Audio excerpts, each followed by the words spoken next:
Welcome, and thank you for attending this week's live Thursdays at Noon community event. This week, we harken back to those other roaring 20s. What was it like in Parry Sound-Muskoka 100 years ago? But first, and most importantly, we acknowledge that we are on the traditional territory of the Anishinaabe peoples in the Williams and Huron-Robinson Treaties area. We recognize the long history of First Nations and Métis people on this land and show respect to them today. We acknowledge our neighbors, the Watah Mohawks, and the First Nations of Moose Deer Point, Shawanaga, Wasauksing, Magnetawan, Henvey Inlet, Nipissing, and Doquis. The Roaring 20s. In this century, we're still in the midst of a pandemic, and who knows what the rest of this decade has up its sleeve. To lead us in a look back in the last century, we have former MP Patrick Boyer, who has written several historical books on this area. And we are expecting Judy Humphries, the head of the Gravenhurst archives, although I don't see Judy yet, so hopefully I will. Welcome, Patrick. Would you like to start us off and tell us what was going on here 100 years ago? Thank you very much, Pamela. And to others who are joining us here, Pamela Steele hosting the program. Yes, a century ago was a significant decade, the 1920s, so significant that it earned a moniker, the Roaring 20s. You know, there have been other decades that have also been fairly aptly named, the gay 90s, the dirty 30s, the fabulous 50s. But I think that the Roaring 20s is perhaps the best possible name for a decade that roared in every conceivable way in terms of social developments, political transformations, economic upheavals, and so on, communications revolutions. So I'm going to just outline a bit about what was going on there, and be happy to answer any questions that might arise if I have answers to fit your questions. The roar of the 20s could certainly be heard overhead because civil aviation was coming into its own. And Billy Bishop, who had been a war pilot for the Canadians and a war hero, founded the first commercial airline in Canada, flying from Toronto to the lakes of Muskoka. But in addition, the Ontario Ministry of Lands and Forests began to use aircraft that were repurposed after they became surplus from World War I for aerial reconnaissance. And they were called flying boats because of their pontoons, and they were landing on lakes all around northern Ontario. The provincial government set Muskoka, Parry Sound, and Algonquin Park as an experimental zone for aerial reconnaissance and mapping, starting this mapping of all Canada from above, and for, of course, detecting forest fires.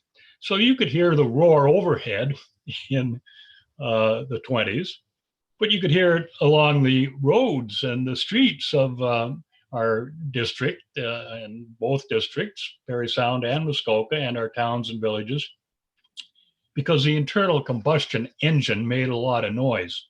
And whether in motor vehicles or trucks, this was a decade when the whole transformation from horsepower to motor power was revolutionizing Muskoka. So there was roaring throughout the countryside.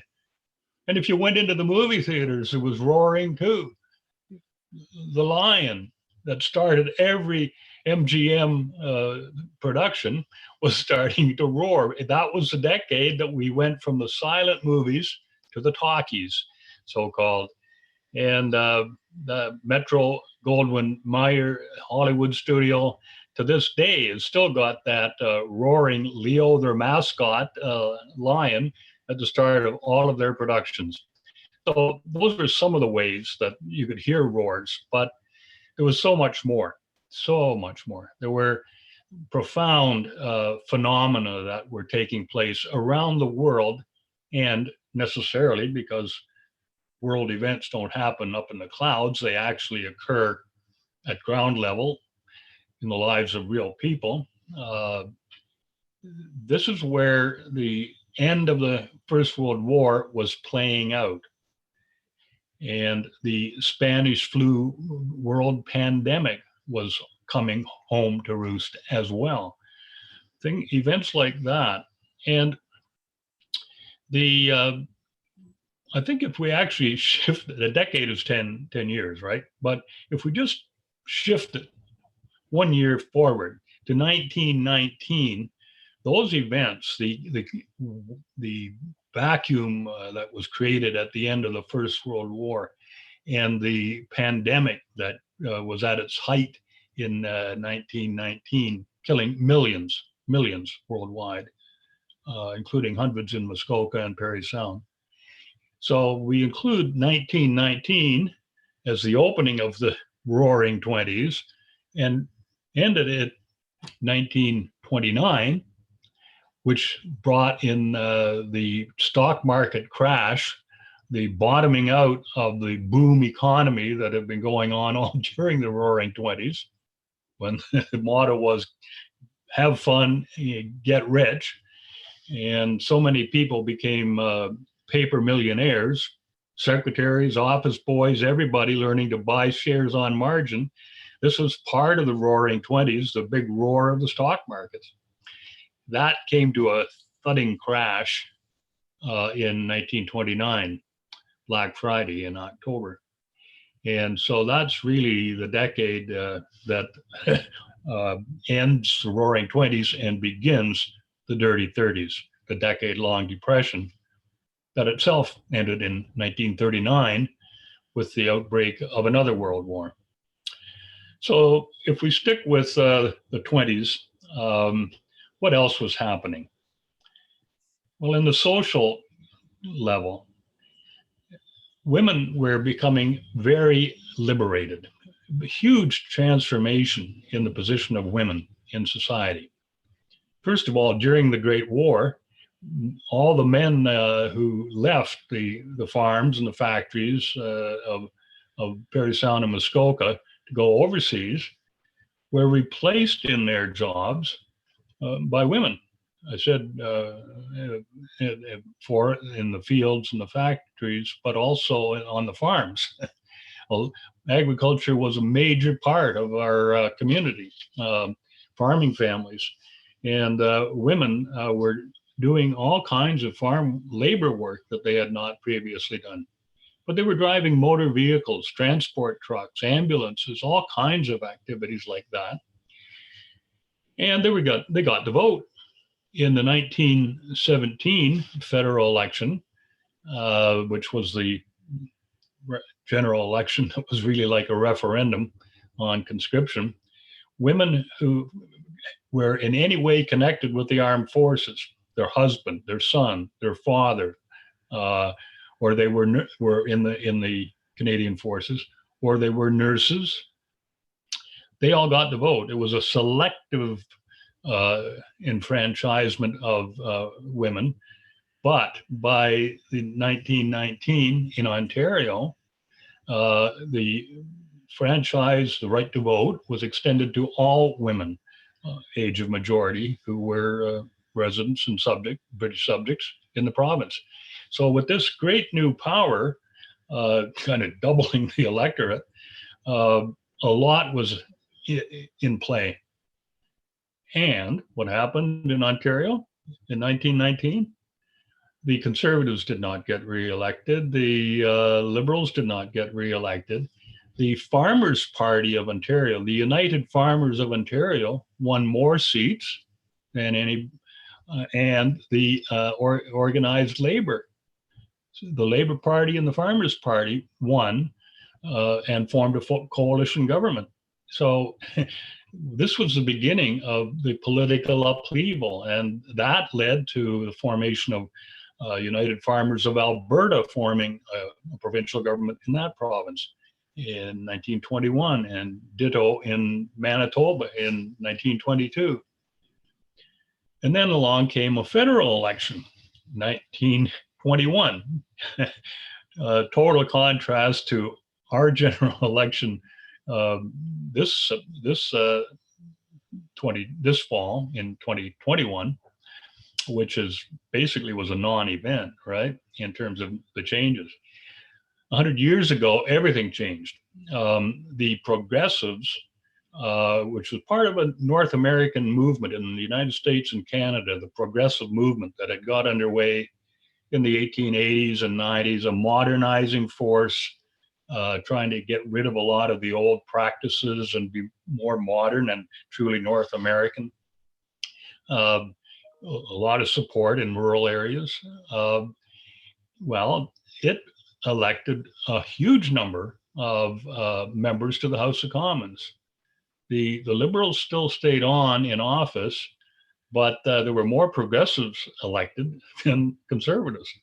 And in our electoral district, the voters elected a progressive MP, William Hamill, who defeated our very popular and long-serving MP, Peter McGibbon, who was a medical doctor and who'd been active overseas in the First World War, and he'd been active in dealing as a public health officer in the district with the Spanish flu pandemic.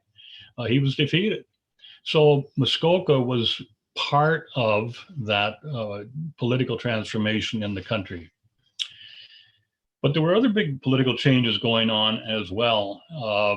The Canadian experience through the First World War really made us view with much clearer, sharper eyes the British connection and the extent to which, as a colony, we were expected to provide all the materiel for the war that we could, all the manpower. That's why we even got into conscription, and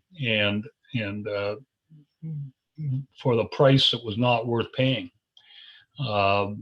because it was not a war for democracy. It was a war between the various imperial powers of Europe. And that is why during the course of that war, a number of these monarchies, Kaiser Wilhelm in Germany collapsed, the Tsar Nicholas of Russia collapsed, the Ottoman Empire collapsed. There was a great revolutionary movement going on to throw out the old systems and their colonial structures. And Canada was, we're the gradualist country. We're not revolutionaries here. It's incremental steps, it seems, for us. But those steps were being taken in a big way. The spirit that came out of the Canadian victory at Vimy Ridge in the First World War. The way that Tom Thomson, coming up to Huntsville and going into Algonquin Park, was painting Canada in a new way. And although he died during the war at Canoe Lake, the group of seven, which carried on the torch that he had passed to them, continued to awaken a new view of Canada that was rugged and bold and exciting and northern. And we had in Muskoka a further corresponding leadership role in that with an organization called Muskoka Chautauqua. This was the assembly of the Canadian Chautauqua movement, which had spread across the United States and Canada. It was back to nature. It was about cultural education and being aware of the great works of art and music. And Muskoka Chautauqua was unique because unlike any other Chautauqua organization in Canada, it had a permanent facility on Lake Rosso. And it attracted major leaders of from the world of Canadian authorship. It was a stellar assembly of people, very interesting and colorful, but it became the leader in Canada for Canadian literature. And Dr. Marty herself, who was, she'd been the first school inspector in all Canada. She had her doctorate from Queen's. She wrote a educator's manifesto. And she said, we have to start emphasizing who the Canadian authors are. And her program that was launched at Muskoka, Chautauqua in the 1920s, ended up causing an awakening on the school curriculums across Canada of Canadian authors. Not as we had been reading, like dutiful colonials, the British and the American authors. This was a real awakening, and Muskoka Chautauqua did for Canadian literature what the Group of Seven did for Canadian art. It helped open our own Canadian eyes to what was real and true and authentic in our own time and place. So these were some of the things that were happening, but there was a lot more. Prohibition came into force, both in Canada, province by province, as electors voted, not only for the provincial governments, but on a ballot question. Do you favor, sale of beverage alcohol? Yes, no. And in Ontario voted itself dry. And on January 1st, 1920, an amendment to the United States Constitution brought in prohibition in that country, which was the high point of a social experiment that grew out of religious views, and a belief in the New Jerusalem, what we can create in the New World in North America, a higher, better, finer society, and that alcohol was the cause of so much abuse. Women and their families going hungry, being beaten. Many taverns around many of the states in America, as well as in Canada, were lined the roadway from the factory to their homes. And on Saturday night pay night, by the time the men got to their homes, their money was gone, and all they had left was a beating or two for the families. So there were, put it this way, you don't amend the United States Constitution on a whim. There were deep social movements in that country as in this country to try and see what it would be like if there was no alcohol available. Well, what was proven by that experiment, both in Canada and in the United States, that this not only increased the amount of alcohol that was being consumed, because when it's illegal, it's more attractive, but it also introduced organized crime on a big basis. And another roar of the 20s was the sound of machine guns being fired, not only in the United States, but also in Ontario, as police and organized criminal elements battled it out over the question of prohibition. Well, those are some of the issues. It's by no means all. This is why I'm writing a full book on this subject, Muskokans Embrace the Roaring Twenties. But I'm really glad that Pamela Steele has suggested that today we all explore this a little bit more. So why don't I just leave it at that kind of summary, with many more points to be discussed. But back to you, Pamela. Okay, thank you, Patrick. So this is really interesting from what you've said. I'm seeing these similarities. I wonder if that whole we survived the pandemic, we survived the war. If as we move past this pandemic, which hopefully we are going to do, that same kind of excitement is in the air. We have ended a prohibition in Canada in that cannabis is now illegal. So we have that, recreational piece that has some similarities. Guns and crime. So guns and crime, something that we've done significant coverage of because we see them coming up our highways. This new view of Canada, I see it there too, where you say that we were cultural influencers the geography here, probably more than anything, with the group of seven and with the Chautauqua and the appeal of this region for artists. We still have that appeal, and we're seeing, I think, a huge migration from urban centers to areas like ours. It's left us with a housing crisis, but I think that excitement around Parry Sound-Muskoka and Parry Sound-Muskoka as cultural influencers, I think that that's something that we're going to see even more so in this next decade. Now, I do wonder, Judy was going to be one of our guests, and maybe she's one of the phone callers. So, because I don't see her on the list of video, so I'm going to unmute each of the phone callers, and I am going to ask if Judy is on the phone. Judy, are you on the phone? This is not Judy. Okay. Thank you for joining us. Yeah, we have 3 phone callers. Judy, are you any of them?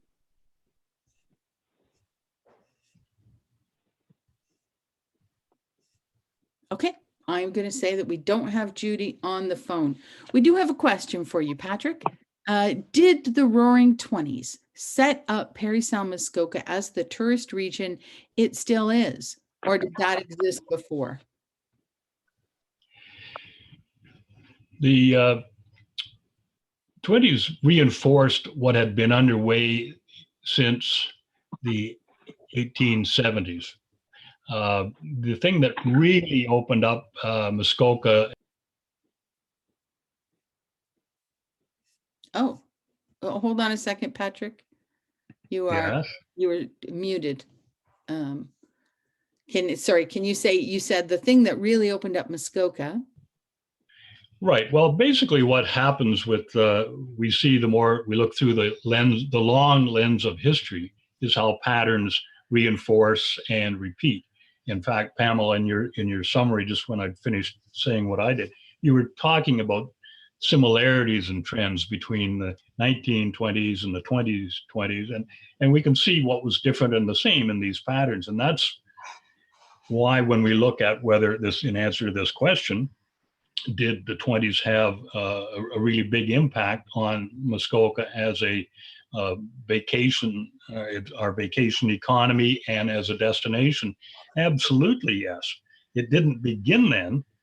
It had begun in the 1870s, but it really took off in the 1920s. For example, already the Royal Muskoka Hotel, which was made possible by the steam era, the steam trains bringing passengers to Muskoka and the steam ships transporting them out to the big resorts around the lakes, had already been famous and drawing people from around the world, and political celebrities and business tycoons and so on. Even before the First World War, that's Prime Minister Borden was there with his wife at the start of the First World War. But in the 1920s, on Lake of Bays, on Bigwin Island, Charles Orlando Shaw of Huntsville, who owned and operated the Anglo-Canadian leather tanneries in both Huntsville and Bracebridge, and had the fame, he built throughout the war and opened in 1922 Bigwin Inn, which was the largest summer resort hotel in the British Empire. And not only that, not only was it large, it was so reflective of the community. They used a great deal of stone and logs and cement, of course, to prevent it from burning down like so many Muskoka wood-built resorts did. But by this time, the Huntsville Anglo-Canadian band was very, very famous. It was not only playing at the CNE Grandstand show in Toronto, but it was being broadcast on radio as far away as Florida and out in Western Canada. And it was performing, of course, at Shaw's Bigwin Inn on Lake of Bays. And this, and Pamela, you're with the Toronto Star organization. Joseph Atkinson, who was the great patriarch of the Toronto Star, came every year from when Big One Inn opened till the end of his life, and he brought a lot of people with him, and that's the caliber of people who were coming. Most years, a majority of the people coming to the Royal Muskoka and to Big One Inn were Americans and from overseas. And so what happened in the 1920s is that Muskoka was on the map by now, but now Muskoka was on the social map of North America. Now, when we look at the pandemic, the Spanish influenza and COVID-19, what do you see there? What are the similarities? The total difference between the two is that we have now been in 18 months or so of nonstop media coverage of the pandemic.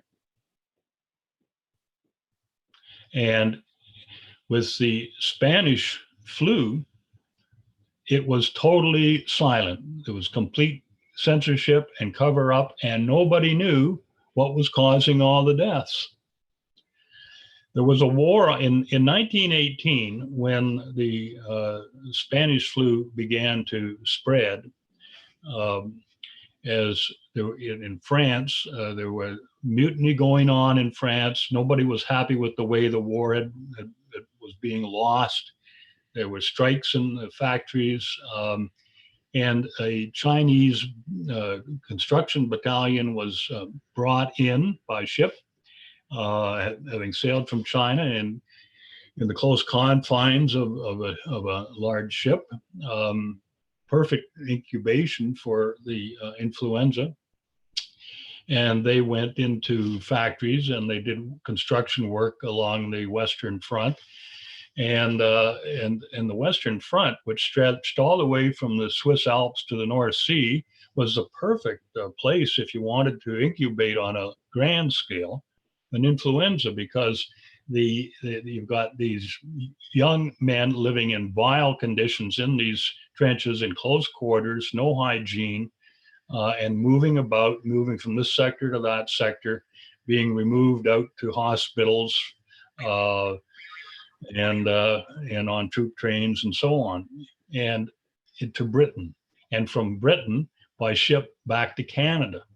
They were invalided back to Canada, and that is how this influenza came to Canada and spread. But why do I say nobody knew about it?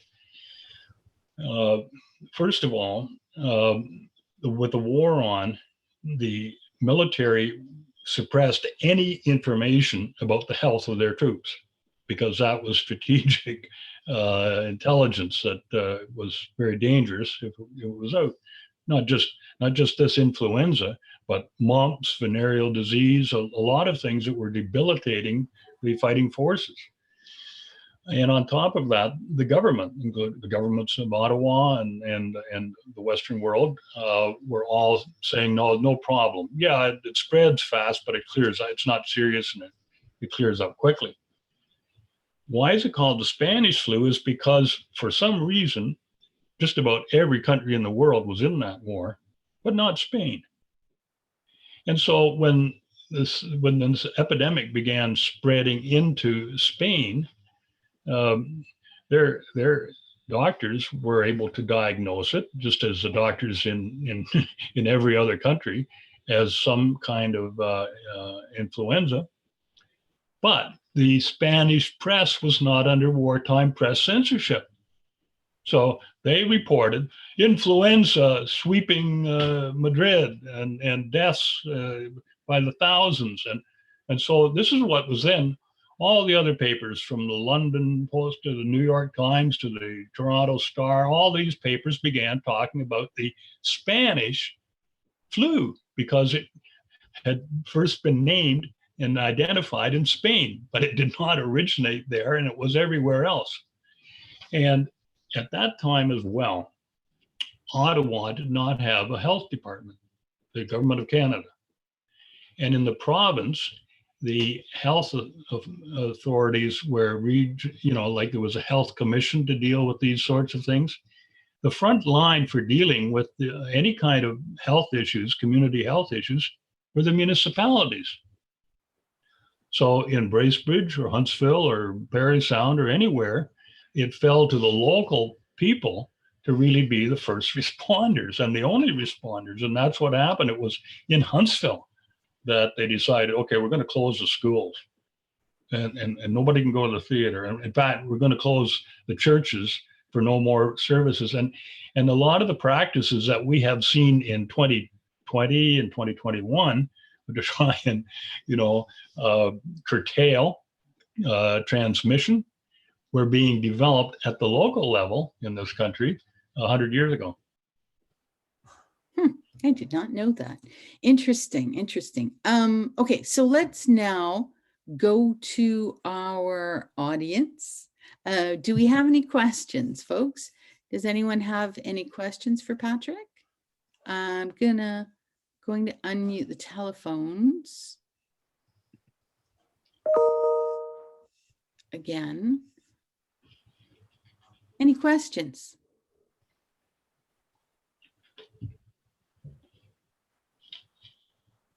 Hi, phone caller. I see phone number 4561. Did you have a question for Patrick?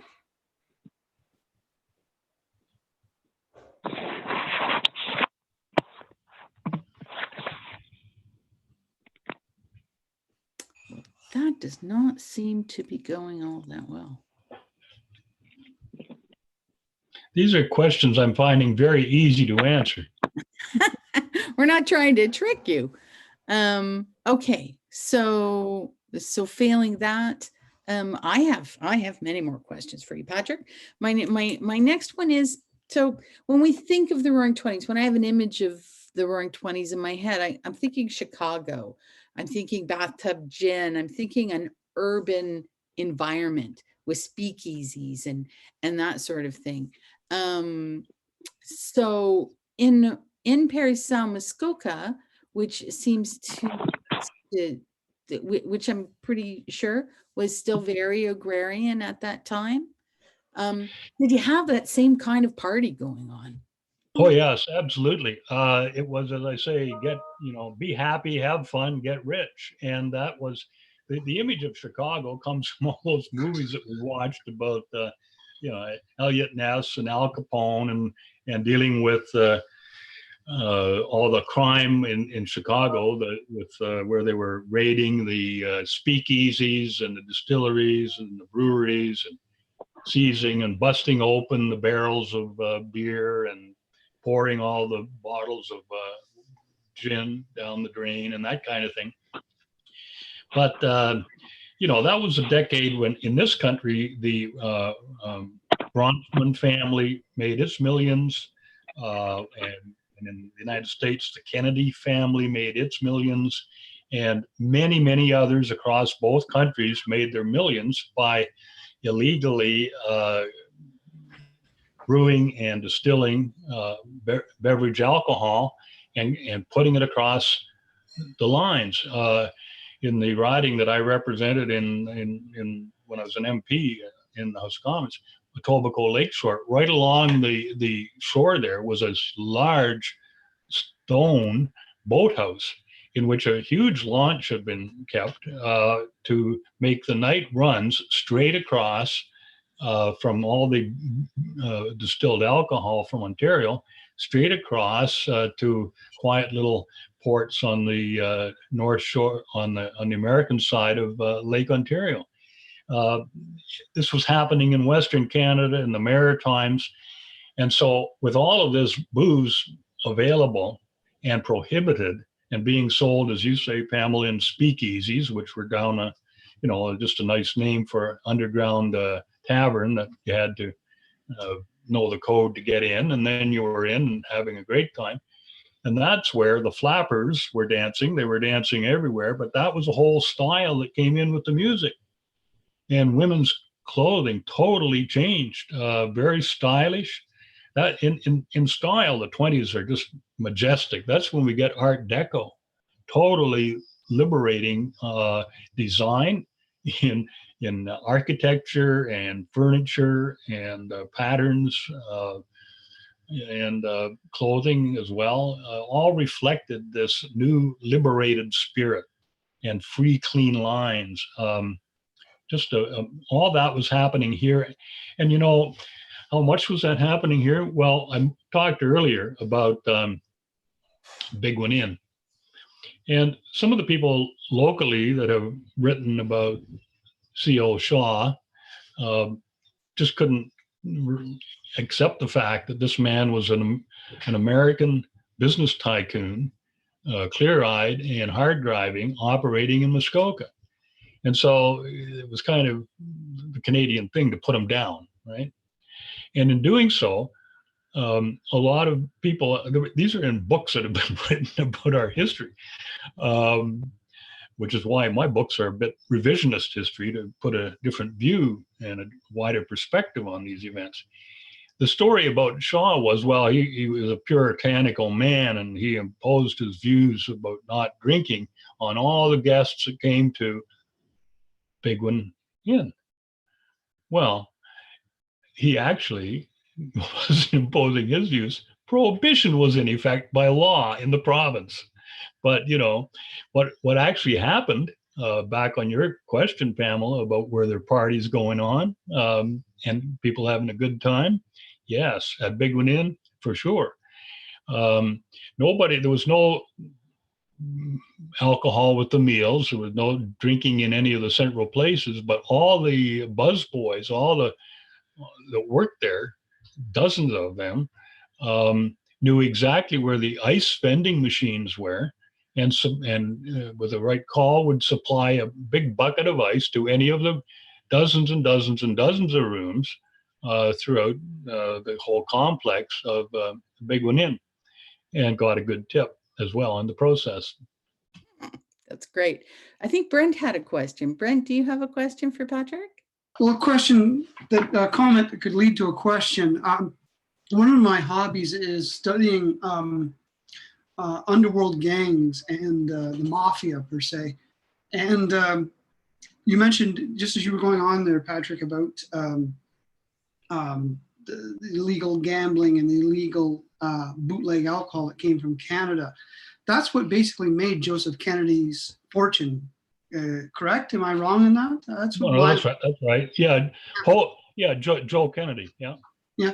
And because of that, with the connections that Joe Kennedy, the millions he made, and the connections he made in the underworld in the Midwest, is what indirectly or directly, depending on how you read it, led to his son's election as president.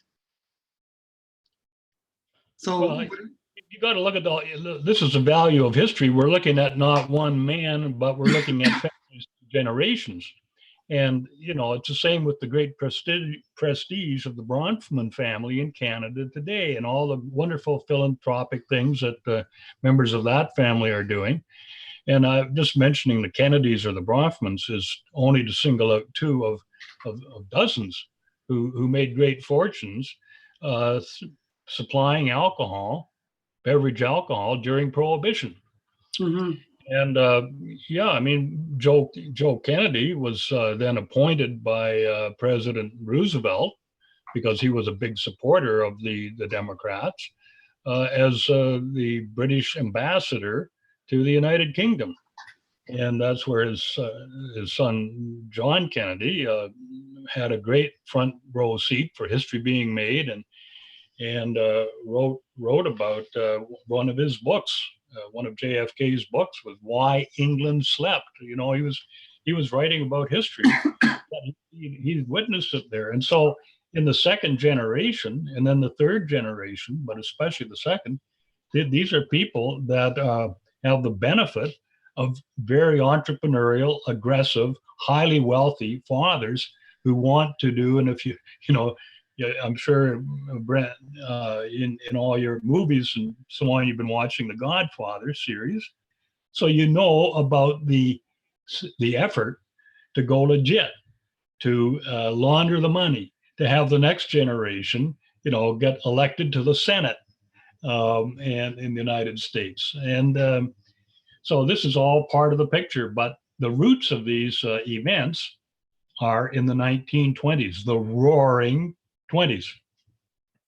Thank you, Patrick. I think Sarah Bissonette has a final question for us. Sarah?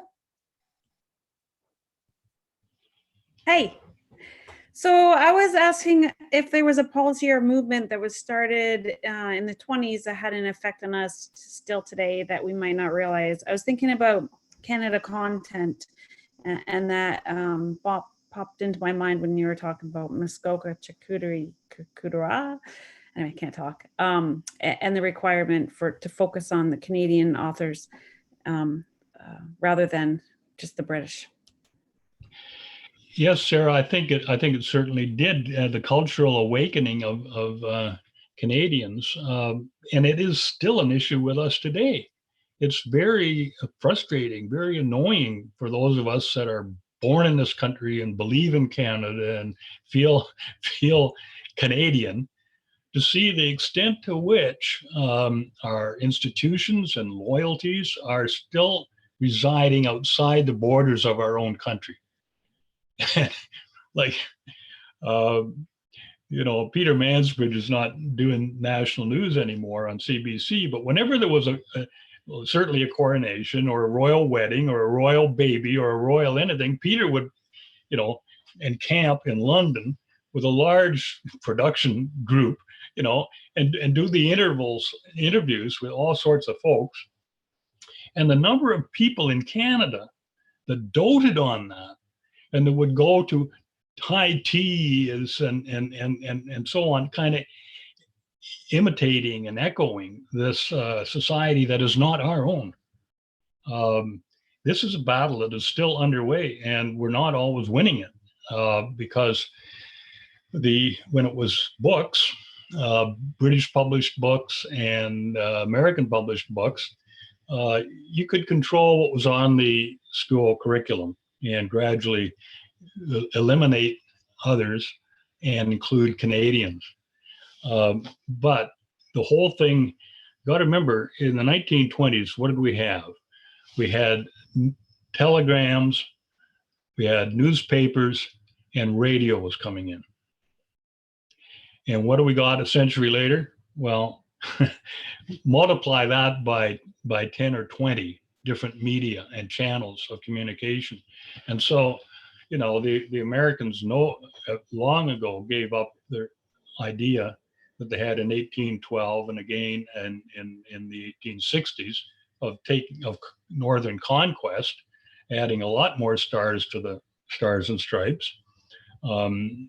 And that was Seward. I mean, Abraham Lincoln, Secretary of State, was talking 40-year fight. They were going to do and just bring us into the Union. Well, they figured out, no, wait, we don't have to militarily conquer Canada if we can do it through commerce and industry and economics and business and culturally. And so the overwhelming presence in Canada of U.S. culture is continuous to be something that challenges us to really know who we are as a people, and so we're continuously defining who are Canadians and what is our purpose, and that's changing constantly. But yeah, it certainly had big roots in the 1920s. Okay, thank you for that, Patrick. We're winding up now our time today. You are writing a book on the 20s. You've written a number of historical books that are rooted in this geography of ours. Where can people get your books? Well, they can get them at online at muskokabooks.ca. And they can get them in our bookstores, for example, Huntsville, at Artisans of Muskoka, at Cole's bookstore, and at the Muskoka Place Heritage Center. In Bracebridge at the Veranda Bookstore, Veranda on the Main Street. In Gravenhurst at Grace and Speed, now called Muskoka Discovery Center down at Muskoka Bay.